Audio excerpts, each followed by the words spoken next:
Is there anything interesting about a hard hat? It's one of the simplest items of PPE out there, and it's become so common that we rarely think about where they came from. But there's actually more of a story here than you may expect. Hi, I'm Rachel Walla with Ally Safety, and in today's video, we're going to talk about surprising facts about the hard hat. So without further ado, let's jump right into it.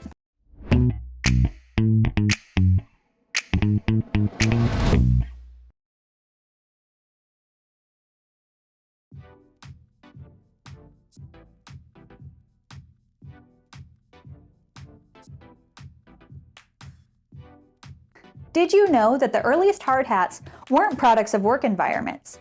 Like many other inventions, they were actually a product of war. One of the oldest helmets ever found appeared during the Bronze Age around the 17th century BCE in Greece. This is known as a boar's tusk helmet, and it was created by attaching slivers of ivory to a leather cap, which was padded with felt. Imagine wearing something like that into war. Fast forward a few thousand years, and the first time anything resembling the modern hard hat was seen was in the early 1900s. At the time, dock workers were in constant danger of being hit in the head by objects dropped from ship decks. So they took ordinary hats and covered them with tar and would lay them in the sun to dry. Basically, they were just a harder version of a normal hat. It actually would be similar to a modern-day bump cap, only less protective. Helmets continued to be used primarily for war, but a shift came right after World War I, when a lieutenant in the Army witnessed firsthand the effectiveness of a helmet, and realized it might also have a place in the work environment as well. His name was Edward W. Bullard. He created the first hard hat, which he called the hard-boiled hat.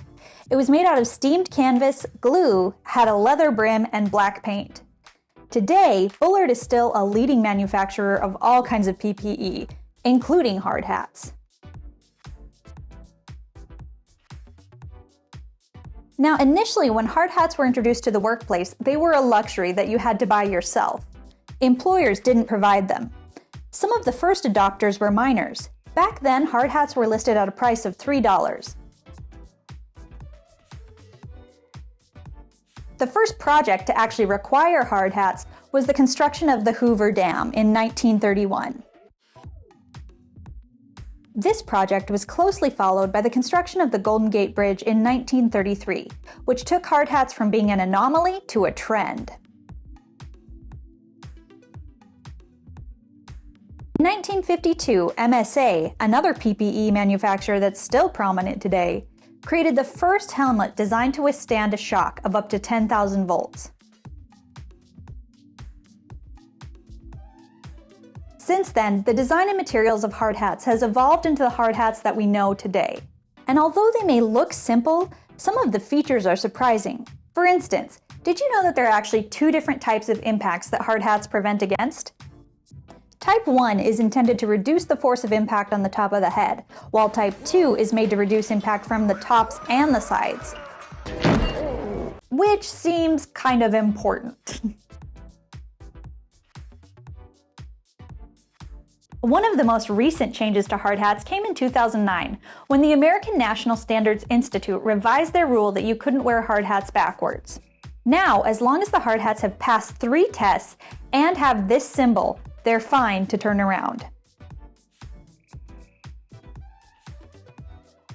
Extra features of a hard hat can be found stamped on the plastic inside of the hard hat. For example, an HV means that the hard hat is certified as high visibility.